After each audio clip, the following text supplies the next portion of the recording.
Baik, Assalamualaikum warahmatullahi wabarakatuh. Kami dari kelompok 2 beranggotakan 3 orang, yaitu Arsy Alfi Oktavia, saya sendiri dengan NIM 1929140016. Ria Nur Hidayati dengan NIM 1929140006. Andi Besen Nurul Muhliza Gasali dengan NIM 1929140009. Kali ini kami akan memaparkan materi presentasi tentang file upload vulnerabilities pada mata kuliah keamanan website dan database.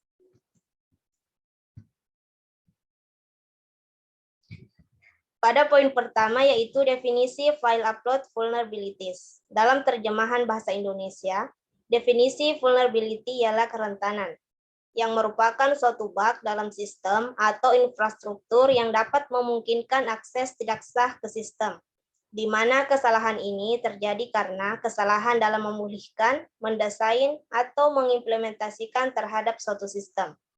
File upload vulnerabilities adalah masalah keamanan umum yang ditemukan di aplikasi web. Setiap kali server web menerima file tanpa memvalidasinya atau mempertahankan batasan apapun, itu dianggap sebagai unggahan file yang tidak dibatasi. Pada poin kedua, yaitu jenis-jenis file upload vulnerabilities. Terdapat dua, yang pertama local file upload vulnerability, di mana memungkinkan pengguna aplikasi untuk mengunggah atau menjatuhkan file berbahaya langsung ke situs web. Yang kedua, remote file upload vulnerability, di mana ketika aplikasi tidak mengizinkan penggunanya untuk mengunggah file secara langsung, sebaliknya memberikan izin untuk memberikan URL, maka remote file upload vulnerability mungkin terjadi. Sekian dari saya, materi selanjutnya akan dilanjutkan oleh teman saya, Ria Nur Hidayati.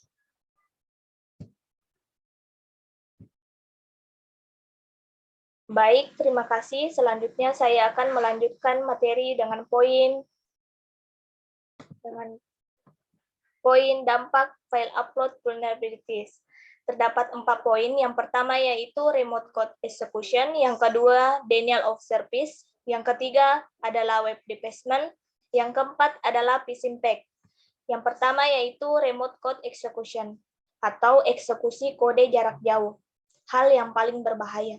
Jika konfigurasi server web memungkinkan, penyerangan dapat mencoba, misalnya mengunggah shell web yang memungkinkannya meneruskan perintah terminal ke server yang menjalankan aplikasi.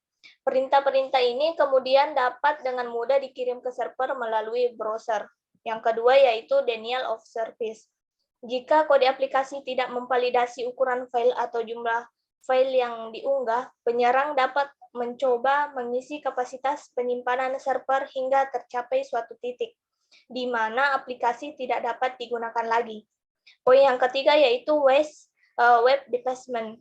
Jika web root tidak dapat dikonfigurasi dengan benar, atau memungkinkan penyerang menimpa file yang ada, penyerang dapat mengganti halaman web yang ada dengan kontennya sendiri, atau berpotensi menampilkan citra yang bertentangan dengan tujuan awal aplikasi. Poin yang keempat adalah phishing attack, halaman phishing.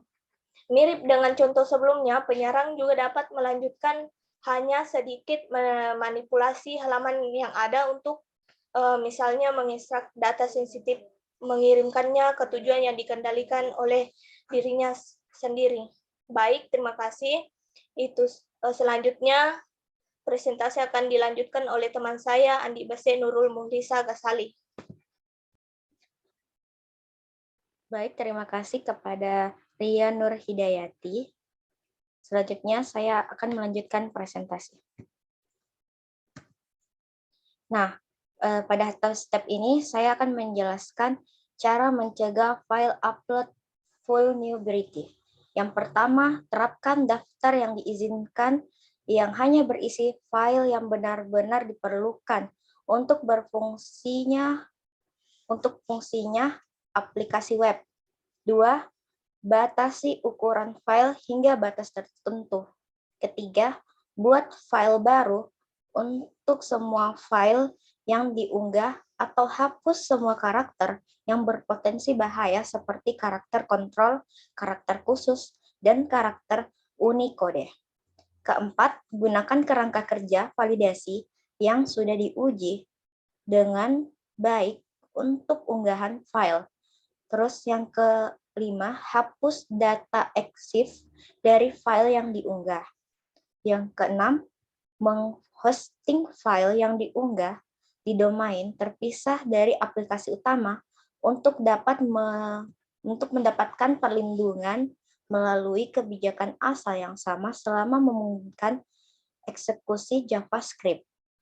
Terus yang ke-7, blok unggahan dari bot dan script menggunakan captcha. Yang terakhir atau yang ke-8, perbarui situs web yang digunakan. Nah, contoh file upload vulnerability. Pertama, serangan pada platform aplikasi. Unggahan file .gps ke pohon web. Kode GPS dijalankan sebagai pengguna web. Terus yang kedua, unggah file .gif untuk mengubah ukurannya, cacat pustaka, gambar dieksploitasi. Ketiga, unggah file besar, penolakan ruangan file layanannya. Keempat, unggah file menggunakan jalur atau nama berbahaya, timpah file penting. Kelima, unggah file yang berisi data pribadi menggunakan data lainnya untuk mengaksesnya. Keenam, unggah file yang berisi tag. Tag dieksekusi sebagai bagian dari disertakan di halaman web. Yang terakhir, unggah file RAR untuk dipindai oleh antivirus. Perintah dijalankan di server untuk menjalankan perangkat lunak antivirus yang rentan. Terakhir, contoh file vulnerability. Serangan file pada sistem lainnya. Unggah file .exe ke pohon web, korban mengunduh trojan yang dapat dieksekusi. Unggah file yang terinfeksi virus, mesin korban terinfeksi.